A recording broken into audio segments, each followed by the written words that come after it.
Students continue with the chapter solution. ये हमारा बेटा ये हमारी इस सॉल्यूशन चैप्टर की 5th वीडियो है जिसमें हम आज स्टडी करेंगे कॉलिगेटिव प्रॉपर्टीज़ के बारे में। देख सामने लिखा हुआ है कॉलिगेटिव प्रॉपर्टीज़। एक्चुअली में कॉलिगेटिव प्रॉपर्टीज़ होती क्या है बेटा? Colligative properties are those properties which depends upon, जो किस पे डिपेंड करती है? नंबर ऑफ सोल्यूट पार्टिकल्स पे डिपेंड करती है। किस पे डिपेंड करती है? नंबर ऑफ सोल्यूट पार्टिकल्स पे, या फिर molar concentration of solute particle in the solution are called colligative properties. यानी कॉलिगेटिव प्रॉपर्टीज हम कहते हैं बेटा ऐसी प्रॉपर्टीज को जो किस पे डिपेंड करती हो? सोल्यूट की कंसंट्रेशन पे, यानी मोलर कंसंट्रेशन पे या नंबर्स पे। और हमारे पास there are 4 types of colligative properties, या देर आर 4 कॉलिगेटिव प्रॉपर्टीज जिसमें हम बात करते हैं। सबसे पहले हमारे पास होती है relative lowering of vapour pressure, second elevation of boiling point, third depression in freezing point, and fourth osmotic pressure. तो देखिए फर्स्ट वन स्टडी करते हैं lowering, relative lowering in vapour pressure. चलिए इसको स्टडी करना शुरू करते हैं कि कैसे ये कॉलिगेटिव प्रॉपर्टीज है। देखिए बेटा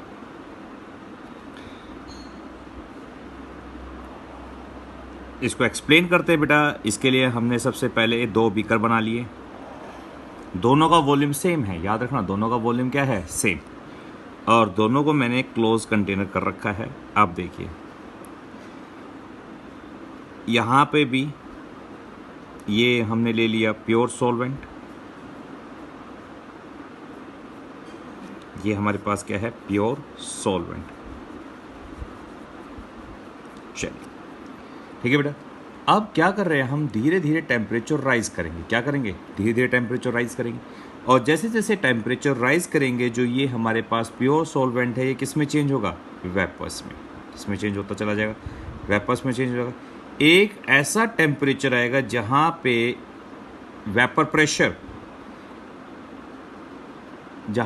vapour pressure of the pure solvent, यानी ये क्या है? P0A, इसको हम रिप्रेजेंट करते हैं P0A। तो P0A क्या हो गया? P0A is the vapour pressure.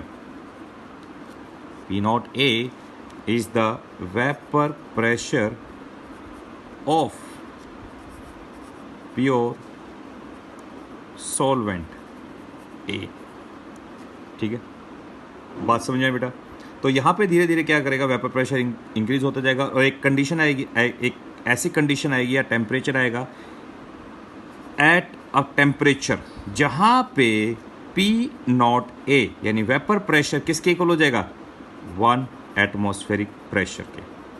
तो ये क्या करेगा? स्टार्ट करना, बॉईल करना शुरू कर देगा। तो वेपर प्रेशर उस टाइम पे वो वेपर प्रेशर कहलाएगा, या उस टाइम पे, या फिर हम कहते हैं यहाँ पे रेट ऑफ इवेपोरेशन और रेट ऑफ कंडेंसेशन दोनों क्या हो जाए? सेम हो जाए। Then the condition is achieved, then it is called pure vapour pressure. अब देखिए बेटा मैंने एक कांस्टेंट टेम्परेचर ले जहाँ पे आपका रेट ऑफ इवेपोरेशन और रेट ऑफ कंडेंसेशन दोनों क्या थे? सेम थे। ठीक है, तो वहाँ पे इस वेपर्स के प्रेशर को हम किससे नोट करेंगे? P0A से। सेम वॉल्यूम में मैंने दूसरे कंटेनर में सेम वॉल्यूम का प्योर सॉल्वेंट ले लिया, बट इस प्योर सॉल्वेंट के अंदर हमने क्या करा? नॉन वोलेटाइल सॉल्यूट ऐड कर दिए।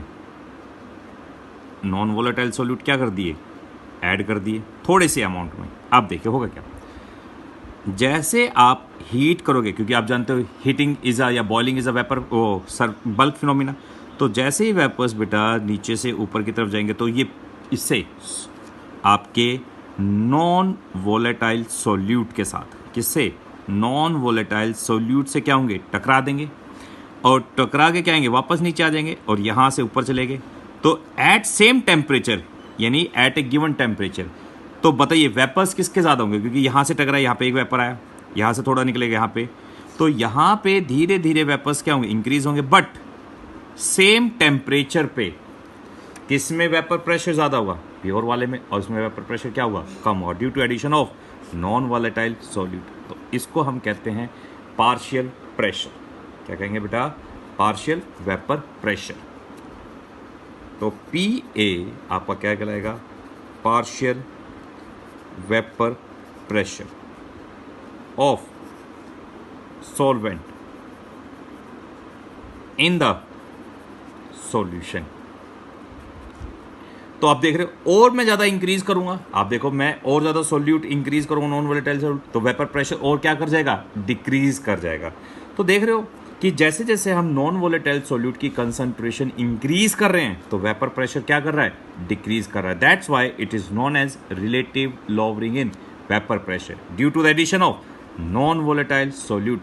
तो ये किसकी कंसंट्रेशन पे डिपेंड कर रहा है, वेपर प्रेशर कम होना किस पे डिपेंड कर रहा है, कंसंट्रेशन पे, किसकी, सोल्यूट की। That's why it is a colligative properties. तो देखिए फिर आगे कंटिन्यू करते हैं इसके साथ सेम। तो अकॉर्डिंग टू रॉल्स लॉ जब हम बात करते हैं, according to Raoult's law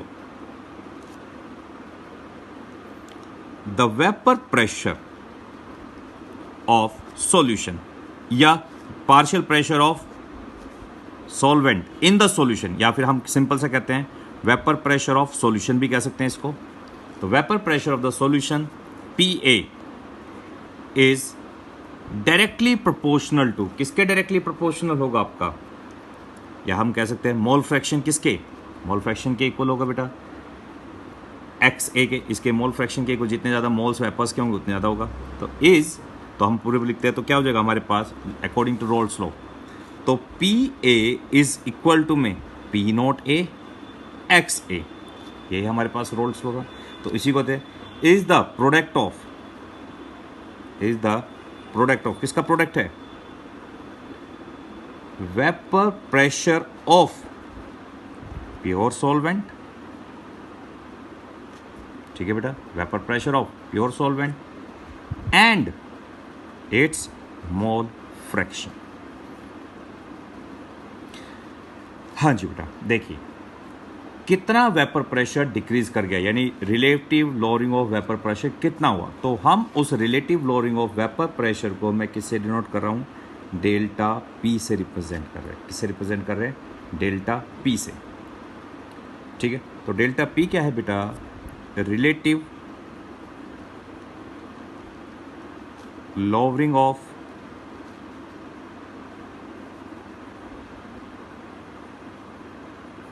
vapour pressure due to the addition of non volatile solute. तो डेल्टा P इनिशियली कितना था, इनिशियल माइनस फाइनल, तो इनिशियली हमारे पास कितना है P0 और फाइनली कितना हो गया आफ्टर एडिशन PA।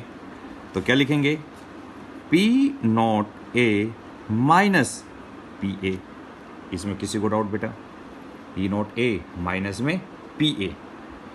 आप देखिए delta P is equal to में, delta P is equal to में P0A माइनस में क्या हो जाएगा हमारे पास, वैल्यू पुट करते हैं इसकी, P0A XA, अभी हमने ऊपर बात करी, तो क्या आएगा सोल्व करके, इन दोनों में से delta P is equal to में P0A को निकाले हमने, 1 माइनस में क्या आ गया बेटा XA, ठीक है।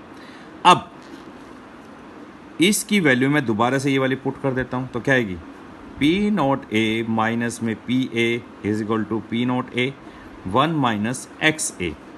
तो P0A माइनस में PA अपॉन में P0A और 1 माइनस XA, आप भी जानते हो XA plus XB is equal to 1, ठीक है बेटा। तो क्या हो गया, P0A ले लिया तो 1 माइनस XA क्या हो जाएगा XB, ये हमारे पास फॉर्मूला बन गया। और XB का फॉर्मूला जानते हो बेटा, XB का फॉर्मूला हमारे पास क्या होता है, देखिए ध्यान से, तो P0A minus PA upon P0A, XB होता है हमारे पास NB over NA plus NB। तो यहाँ से हमारे पास दो फॉर्मूले डिवाइड हो सकते हैं बेटा, देखिए कैसे, if the concentration is up to or less than या up to 5% हो, कैसे बेटा 5%, अच्छा 5%, अप टू 5%, और जब कंसंट्रेशन 5% होती है तो हम ये कहते हैं बेटा कि concentration of solute is very very less, बहुत क्या है, कम है। तो हम क्या करते हैं, नंबर ऑफ मोल्स सोल्यूट के डिनोमिनेटर से क्या करते हैं, नेगलेक्ट करते हैं। तो हम क्या करते हैं बेटा, एन बी बहुत कम है किससे, एन ए से, so neglect N B from denominator. तो डिनोमिनेटर से क्या कर दो, इसे नेगलेक्ट कर दे। तो क्या आएगा आपके पास, पी नॉट ए माइनस में पी ए अपॉन में P not A, N B over N A, और एन बी मतलब number of moles, given mass over molar mass, into में N A given mass over में molar mass किसका, A का बेटा। तो ये हमारे पास पहला फॉर्मूला आता है किससे related, relative lowering of vapour pressure when the concentration is up to 5%। अब कंसंट्रेशन 5% से ज़्यादा है, if the concentration is more than 5%, concentration क्या है 5% से ज़्यादा हो जाए, तो हम नेगलेक्ट तो नहीं कर सकते। ऐसे केस में क्या करते हैं, फिर फॉर्मूला कैसे आएगा, तो देखिए पी नॉट ए अपॉन में P A upon P not A, तो N B over N A plus N B. तो इस फॉर्मूले को रिवर्स कर दीजिए, क्या कर दोगे, इसको रिवर्स कर देंगे, और जैसे ही रिवर्स करेंगे तो क्या आएगा, पी ए अपॉन में पी नॉट ए माइनस में P A N A plus N B upon में एन बी। इसको अलग अलग लिख दीजिए, N B over N A over N B plus N B over N B. तो N B over N B क्या हो गया बेटा, 1, और जब N B over N B 1 हो गया तो इस 1 को इस राइट हैंड साइड में ले, तो क्या आ जाएगा, P not A minus upon में P not A minus P naught P A, ये हो गया बेटा, माइनस में 1 is equal to N A over N B हो गया। अब क्या कीजिए, एलसीएम ले लो, तो एलसीएम लेने पे क्या आएगा, पी नॉट ए माइनस में P not A minus P A, P not A minus P A, जब एलसीएम लोगे आप तो n A over N B. अब देखो जैसे ही आप ब्रैकेट ओपन करोगे तो ये पार्ट नेगेटिव और ये क्या हो गया पॉजिटिव, और ओपन करते साथ ही ये पार्ट तो आपस में कैंसिल आउट हो जाएंगे, सिर्फ क्या बचेगा आपके पास, P A, P not A minus में P A over P A upon N A upon N B. तो एक्सपेंड कर देते हैं इसको, वापस से रिवर्स कर लेते हैं क्योंकि हमने किया था, तो वापस करते हैं इसको रिवर्स, ये लीजिए इसको मैं वापस रिवर्स कर देता हूँ। तो क्या आएगा, पी नॉट ए नीचे की तरफ आ जाएगा, और एन बी क्या होता है, given mass over molar mass, N two में same given mass upon molar mass if the concentration is more than 5%। ठीक है बेटा, तो ये हमारे पास हो गया फर्स्ट फॉर्मूला। तो यहाँ पे हमारे पास दो फॉर्मूले हैं, if concentration is less than 5% up to 5%, ये वाला फॉर्मूला, और मोर देन 5% है तो आप ये फॉर्मूला यूज़ कर सकते हो बेटा, ठीक है, डायरेक्टली। और जो हम इसके ऊपर न्यूमेरिकल है वो एक और कोलिगेटिव प्रॉपर्टीज़ हम जब पढ़ेंगे उसके बाद सोल्व करना शुरू करते हैं। तो हमारी सेकंड प्रॉपर्टीज़ है बेटा एलिवेशन इन वॉल्यूम। देखिए, तो वापस इस फिगर के ऊपर हम आते हैं। अब यहाँ पे पर्टिकुलर टेम्परेचर पे मैंने कहा था, यहाँ पे इसका जो वेपर प्रेशर है वो किसके इक्वल हो चुका है, एटमॉस्फेरिक प्रेशर पे। एक टेम्परेचर ऐसा आएगा, बट यहाँ तो क्या है, वेपर्स कम है। तो वेपर्स को बढ़ाने के लिए हमें क्या करना पड़ेगा, टेम्परेचर को यहाँ पे और राइज करना पड़ेगा, जिससे वेपर्स क्या हो, ज़्यादा हो, क्योंकि फोर्स ऑफ अट्रैक्शन कम होगा। तो जैसे जैसे टेम्परेचर आप इंक्रीज करते जाओगे तो वेपर्स धीरे धीरे क्या करेंगे, और ज़्यादा बढ़ते जाएंगे। तो यहाँ पे बॉइलिंग टेम्परेचर आप बताइए, इसका ज़्यादा होगा इसका, तो बॉइलिंग टेम्परेचर यानी बॉइलिंग टेम्परेचर बात कर रहा हूँ कि पानी का जो इसका वेपर प्रेशर है ये हायर टेम्परेचर पर जाके अचीव करेगा किसके, 1 एटमॉस्फेरिक प्रेशर को। तो यहाँ से हमारे पास आया कि यानी due to addition of non volatile solute the vapour pressure, देख रहे हो वेपर प्रेशर क्या हो गया, डिक्रीज कर गया। तो वेपर प्रेशर को इंक्रीज करने के लिए आपको क्या करना पड़ेगा, टेम्परेचर को राइज करना पड़ेगा, जिससे वो 1 एटमॉस्फेरिक प्रेशर के इक्वल हो जाए, and that is known as elevation in boiling point. बात समझ में आई बेटा, एलिवेशन इन बॉइलिंग पॉइंट। तो सेकेंड कोलिगेटिव प्रॉपर्टीज वही है हमारे पास, एलिवेशन ऑफ या इन बॉइलिंग पॉइंट। चलिए शुरू करते हैं। तो सबसे पहले आपको बॉइलिंग पॉइंट की डेफिनेशन आनी चाहिए। What is boiling point? देखिए, जब हम बॉइलिंग पॉइंट की बात करते हैं तो बॉइलिंग पॉइंट होता क्या है? boiling point is the characteristic temperature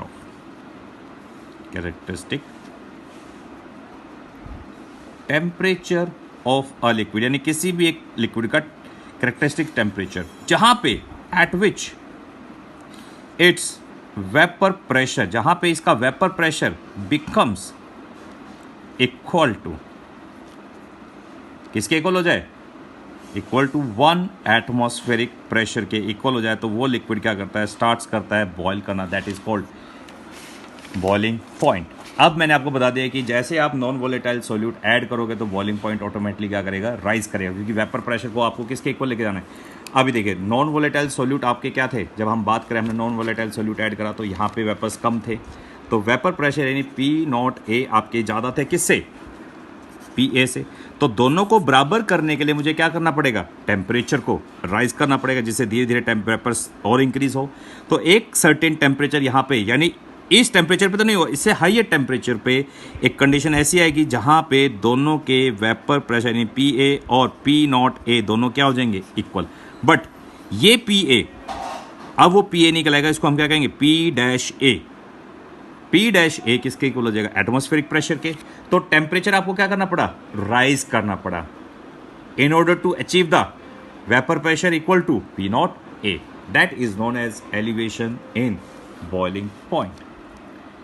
ठीक है बेटा, चलिए अब हम इसको एक्सप्लेन करते हैं ग्राफिकली। ठीक है, यहां पे मैं टेम्परेचर लेता हूं इन केल्विन, और ये हमारे पास है वेपर प्रेशर जो यहाँ पे इंक्रीज कर रहा है, और वेपर प्रेशर हम लेते हैं एटमॉस्फेरिक प्रेशर, ये देखिए, और ये 1 एटमॉस्फेरिक प्रेशर है, जहाँ जो जल्दी अचीव कर लेगा वो क्या हुआ, बॉईल करना स्टार्ट कर देगा, 1 एटमॉस्फेरिक प्रेशर। तो एट अ पर्टिकुलर टेम्परेचर, यानी किसी भी एक पर्टिकुलर टेम्परेचर पे आप बताइए वेपर प्रेशर किसका ज़्यादा होगा। जैसे हम पर्टिकुलर टेम्परेचर की बात करते हैं, तो मैंने पर्टिकुलर टेम्परेचर ले लिया यहाँ पे T कोई भी, तो बताइए इन दोनों में से किसका वेपर प्रेशर ज़्यादा होगा, प्योर का ज़्यादा होगा as compare to solution, automatically. तो यहीं पे हम आते हैं, तो ये हमारे पास क्या हो गया, प्योर सॉल्वेंट का, ठीक है, ये क्या है हमारे पास, प्योर सॉल्वेंट, और सॉल्यूशन क्या क्या होगा, वेपर प्रेशर कम होगा, ये क्या है, सॉल्यूशन का वेपर प्रेशर। ठीक है, अब क्या करते हैं बेटा, हम धीरे धीरे टेम्परेचर को क्या कर रहे हैं, इंक्रीज करें, और जैसे जैसे टेम्परेचर इंक्रीज करेंगे तो वेपर प्रेशर भी क्या करेगा, इंक्रीज करता जाएगा, इंक्रीज कर रहा है, और एक कंडीशन ऐसी है कि वेपर प्रेशर किसके इक्वल हो गया, एटमॉस्फेरिक प्रेशर के, और जैसे एटमॉस्फेरिक प्रेशर के इक्वल होगा तो वो क्या करेगा, बॉइल्स करना स्टार्ट करेगा। तो ये इसका क्या हो गया, boiling point, that is called, pure के लिए क्या आएगा, नोट लगा देते P0B। अब देखिए ऐसे ही सॉल्यूशन का भी टेम्परेचर इंक्रीज करोगे, बट वेपर प्रेशर कम है due to addition of non volatile solute, तो धीरे धीरे धीरे धीरे ये भी इंक्रीज करेगा वेपर प्रेशर, ये देखिए इंक्रीज कर रहा है, और सेम टेम्परेचर पे देखो वेपर्स कम है, एटमॉस्फेरिक प्रेशर के इक्वल नहीं हुआ, तो आपको वापस अचीव कराने के लिए और टेम्परेचर क्या करना पड़ेगा, राइज करना पड़ेगा। ये टेम्परेचर हम राइज कर रहे हैं, और यहाँ जाके इसने क्या कर लिया, इसको अचीव कर लिया, ये देखिए। अब ये हमारे पास कहलाएगा ये वाला टेम्परेचर TB, ठीक है बेटा, और ये क्या था, T0B। तो डेल्टा TB यानी एलिवेशन इन, या एलिवेशन ऑफ बॉइलिंग पॉइंट, क्या है, एलिवेशन ऑफ बॉइलिंग पॉइंट किसके इक्वल होगा, तो delta TB is equal to TB minus T0B, ये हमारे पास हो गया एलिवेशन इन बॉइलिंग पॉइंट। तो देखिए आगे, four a dilute solution,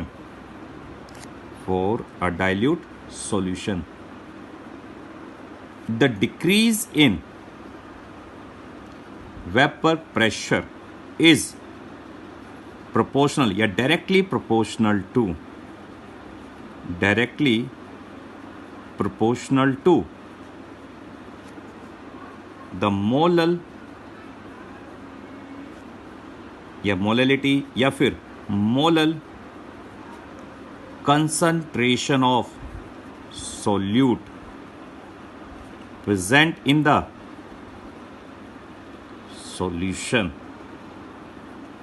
present in the solution, यानी delta T B,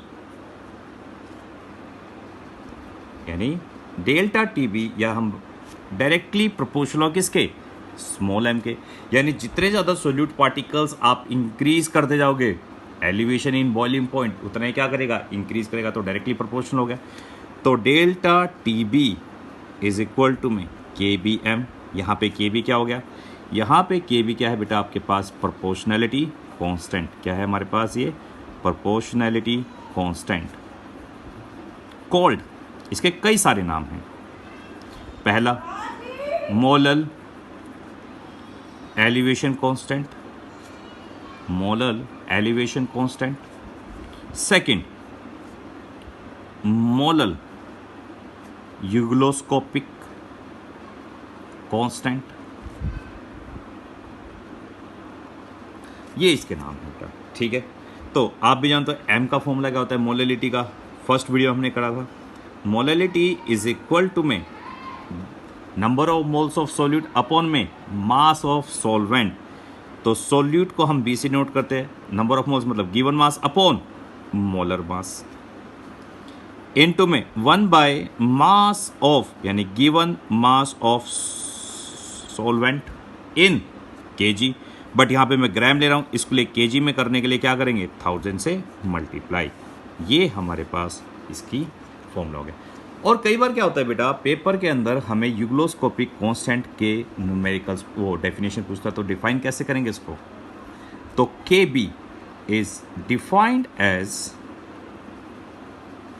the elevation in boiling point, elevation किसका हो, बॉइलिंग पॉइंट का, व्हेन, जब हम 1 मोल ऑफ सोल्यूट, यानी स्टैंडर्ड की बात करें हम, जब 1 mole of solute is dissolved in, किसमें डिसॉल्व करे, 1 kg ऑफ सॉल्वेंट में, किसमें, 1 kg ऑफ सॉल्वेंट में। इसलिए केबी की जो यूनिट होगी, केबी की क्या होगी बेटा, यूनिट, वो क्या होगी हमारे पास, केल्विन स्मॉल एम एम, ठीक है बेटा, kelvin moles inverse per KG, ओ मोल इनवर्स केजी, या फिर kelvin small m inverse molality inverse, क्योंकि केबी के लिए हम क्या करना पड़ेगा, देखो केबी की निकालें तो ये एम यहाँ पे चला जाएगा, उसकी यूनिट क्या होती है, kelvin divided by mole inverse KG, ठीक है बेटा। तो ये हमारे पास सेकंड है colligative properties, that is elevation in boiling point. अब शुरू करते हैं इसके ऊपर न्यूमेरिकल्स, इन दोनों के एक एक न्यूमेरिकल कर लेते हैं, कैसे पेपर में आता है कैसे नहीं, इंपॉर्टेंट क्वेश्चंस। अब इसी वीडियो में हम शुरू करते हैं इनके न्यूमेरिकल्स, दोनों के एक एक एग्जांपल कर लेते हैं। आप कैसे आइडेंटिफाई करोगे कि आपको फर्स्ट वाले क्वेश्चन में जो रिलेटिव लोडिंग हो वेपर प्रेशर कि मोर देन 5% है या फिर लेस देन 5% है, कैसे पहचानेंगे, देखिए न्यूमेरिकल। हाँ जी स्टूडेंट्स, देखिए न्यूमेरिकल पहला, इसके ऊपर वेपर प्रेशर की बात करते हैं। तो पहला न्यूमेरिकल हमारे पास है, calculate the mass of non volatile solute. हमें क्या निकालना है, हमें मास निकालना है, WB you have to calculate, आपको क्या कैलकुलेट करना है, WB। आपको MB दे रखा है कितना, 40 ग्राम पर मोल, साफ साफ दे रखा है देखिए, एंड मोलर मास कितना है, 40 gram per mole, which should be added in 114 gram, यानी WA आपको दे रखा 114 ग्राम ऑफ ऑक्टेन। और ऑक्टेन का जब हम मोलर मास की बात करते हैं तो आप भी जानते हो ऑक्टेन क्या होता है, C8H, क्योंकि अब फॉर्मूला क्या होता है जब हम बात करते हैं ऑक्टेन की, CnH2n+2, तो 8 2 16 और 2 18, ठीक है बेटा। जब इसको हम सोल्व करेंगे तो हमारे पास इसका मोलर मास आ जाएगा 114 ग्राम पर मोल। अब आगे क्या रखा है, रिड्यूस इट्स टू 80%, यानी जो वेपर प्रेशर आपका जो रिड्यूस हुआ है वो कहाँ हो गया, 80% तक रिड्यूस हो गया। यानी 80% रिड्यूस होने का मतलब क्या हो गया, जो कंसंट्रेशन है सोल्यूट की कंसंट्रेशन ऑफ सोल्यूट ज़्यादा होगी कम, ऑटोमेटिक जब 80% तक रिड्यूस कर रहा है तो concentration of solute is more then, automatically 5% तो है ही, ये तो अंडरस्टैंड है। जब मोर देन 5% है तो आप कौन सा फॉर्मूला यूज़ करोगे? देखिए, तो हमने बताया था आपको जब हमारे पास मोर देन 5% होता है तो हम कौन सा फॉर्मूला यूज़ करेंगे? This one, if the concentration is more than 5%, तो हम ये वाला फॉर्मूला यूज़ करेंगे। तो देखिए, तो क्या हो जाएगा हमारे पास formula? P not A minus में P A upon P A, W B over M B, N two में एम ए अपॉन में डब्ल्यू ए। ये हमने ये वाला फॉर्मूला यूज़ किया है इसके अंदर। कौन से वाला? ये देखिए, साफ साफ हमने ये वाला फॉर्मूला इसके अंदर यूज़ कर दिया। देख रहे हो, when the concentration is more than 5%, ये वाला फॉर्मूला, और एज इट इज़ हमने ये यूज़ कर दिया मोर देन 5%। ठीक है बेटा, जब हमने मोर देन 5% का यूज़ कर चुके हैं तो देखिए कितने परसेंट तक रिड्यूस कर दिया उसने प्रेशर को? 80%। तो हम क्या कहते हैं, इनिशियल को आप 100 मान लीजिए। इनिशियल यानी पी नॉट ए, एक्चुअल में हमारे पास पी नॉट ए 100 है, तो कितना रिड्यूस कर दिया? 80% रिड्यूस कर दिया, तो कितना मान लीजिए? 80। तो वैल्यू पुट कर देते हैं इसको इसके अंदर हम, तो क्या आ जाएगा? 100 minus 80 divided by 80, W B if you have to calculate molar mass 40, 114 divided by 114। देखिए 114 से 14 कैंसिल हो गया, कितना आ गया? 20 डिवाइडेड बाय 80 डिवाइडेड बाय 40, ये आपके पास डब्ल्यू बी आ गया। ठीक है बेटा, जब हम डब्ल्यू बी हमने निकाला तो डब्ल्यू बी सोल्व करने के बाद आपके पास कितना आया? 800 आ जाएगा। 800 से 80 से डिवाइड करेंगे, कितना आएगा? 10 ग्राम। ये देखिए सिंपल सा हमारे पास 10 ग्राम है। इन्होंने पूरा बड़ा फॉर्मूला अप्लाई कर दिया, इसको सोल्व करके हमने क्या करा? डायरेक्ट फॉर्मूला अप्लाई कर दिया।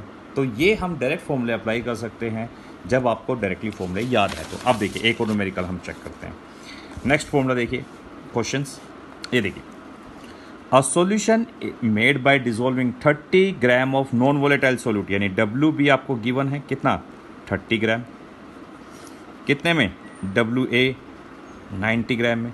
तो मास परसेंटेज का आपको फॉर्मूला निकालना आता है। मास परसेंटेज का फॉर्मूला तो आता ही होगा आप लोगों को।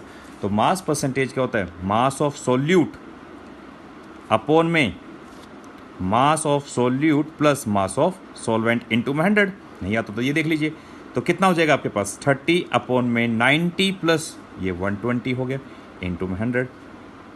आप देखिए ये परसेंटेज निकालने का फॉर्मूला कितना आ गया? ये 1 पे गया, ये 4 पे, कितना परसेंट आया? 25%। ठीक है बेटा, कितने परसेंट आया? 25%। 25 आया। ठीक है, अब देख, जब ये हमारे पास 25% आ चुका है तो कैसे निकालेंगे? देखिए,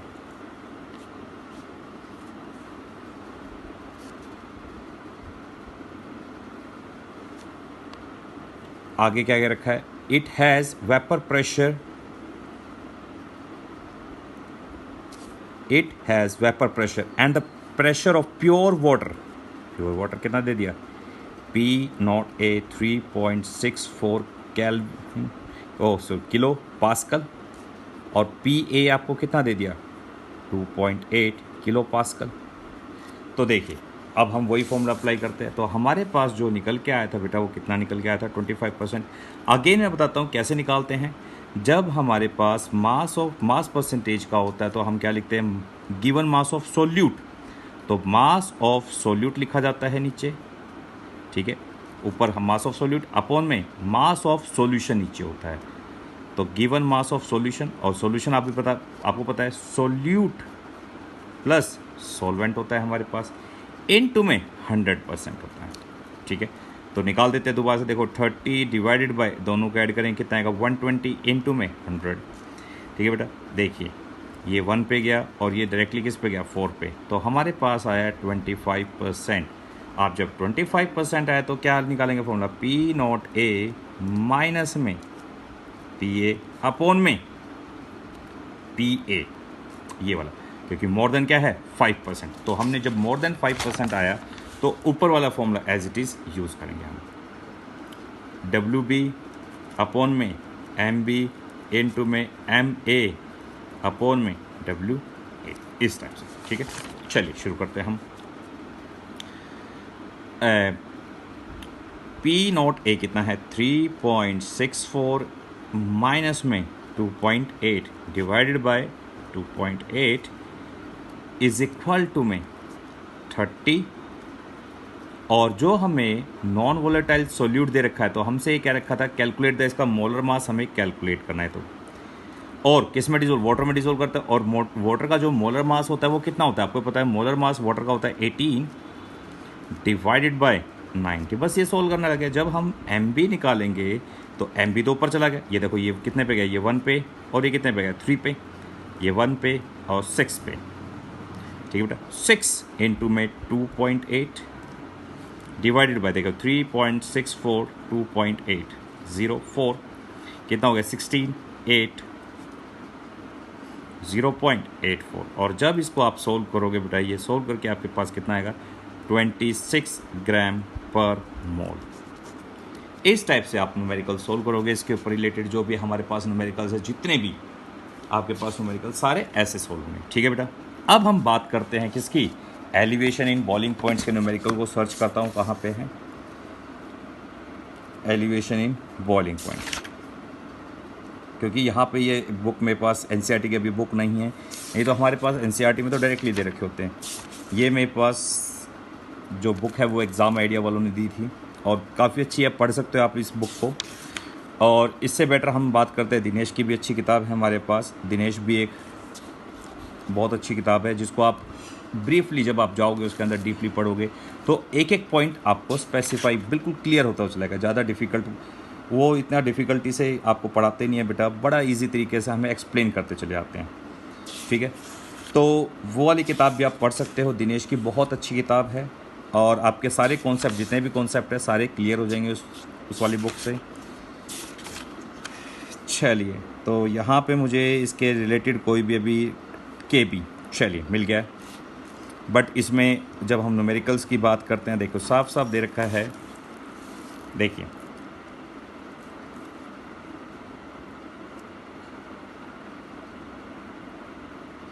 ये भी के एफ के ऊपर है हमारे पास, तो इस बुक में तो नहीं है। चलिए दूसरी बुक सर्च करते हैं। चलिए, ये हमारे पास सेकंड बुक है, मैंने ढूंढा इसके अंदर एक ही क्वेश्चन मिला है, दैट इज़ ऑफ कंपार्टमेंट 2010 के अंदर क्वेश्चन आया हुआ था।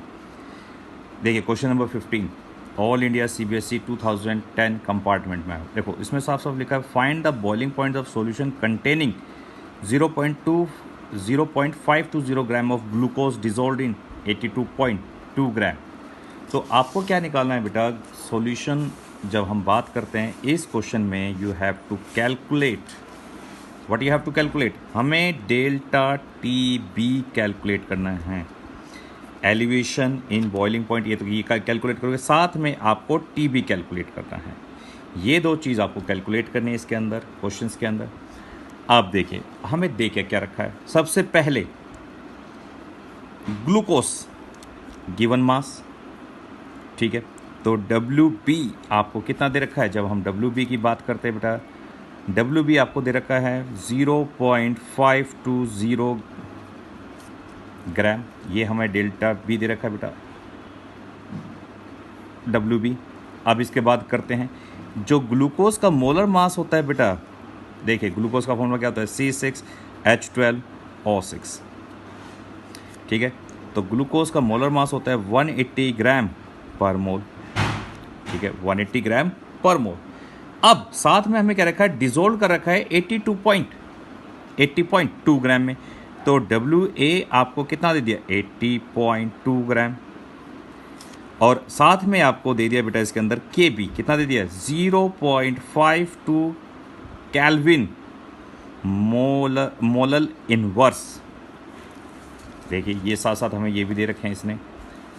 तो हमने जितना भी गिवन था वो हमने ले लिया, लिख लिया यहाँ पे। अब हम डायरेक्टली क्या करते हैं, फॉर्मूला अप्लाई करते हैं। तो delta T B is equal to में के बी इंटू में W B over M B into में 1000 अपॉन में WA।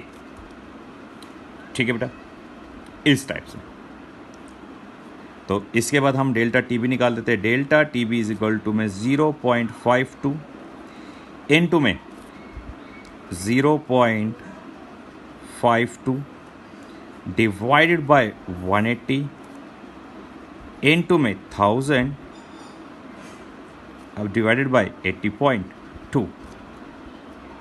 जब हम इसको कैलकुलेट करते हैं तो देखिए ये हमारे पास आता है 0.0187 केल्विन। ये तो हमारे पास आ गया डेल्टा TB। क्या आ गया हमारे पास? Delta TB 0.0187 kelvin. अब हमें निकालना क्या है? TB कैसे निकालेंगे? देखिए आपको पता है बेटा, delta TB is equal to में TB माइनस TB नॉट। तो TB क्या हो जाएगा? TB is equal to delta TB minus TB not.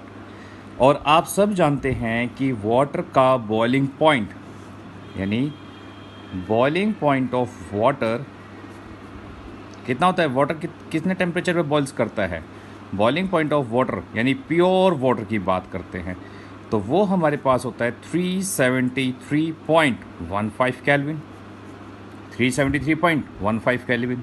तो यहाँ पे हम इसकी वैल्यू पुट कर देते हैं, जो क्या रहेगा हमारे पास? T0B। तो जैसे ही हम इसकी वैल्यू पुट करेंगे तो क्या आएगा हमारे पास? ये सोल्व करके आएगा, ये हमारे पास है 0.0, यहाँ पे ऐड हो जाएगा क्योंकि इधर जाएगा तो प्लस हो जाएगा, तो प्लस का साइन 0.0187 प्लस 373.15 केल्विन। और जब हम इसको ऐड करेंगे तो ये हमारे पास आएगा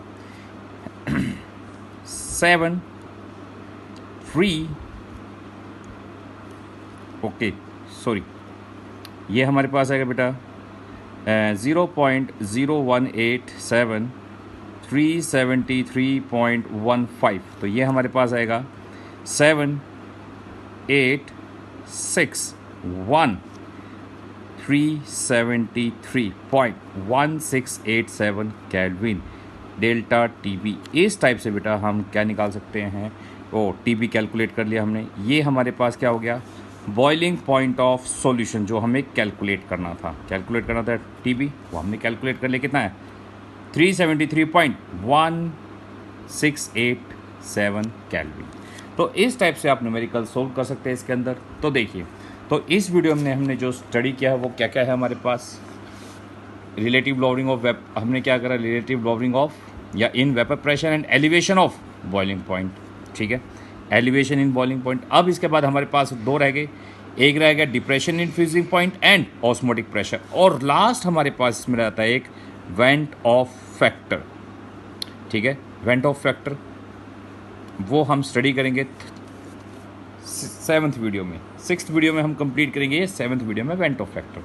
ठीक है बेटा, till then have a nice day.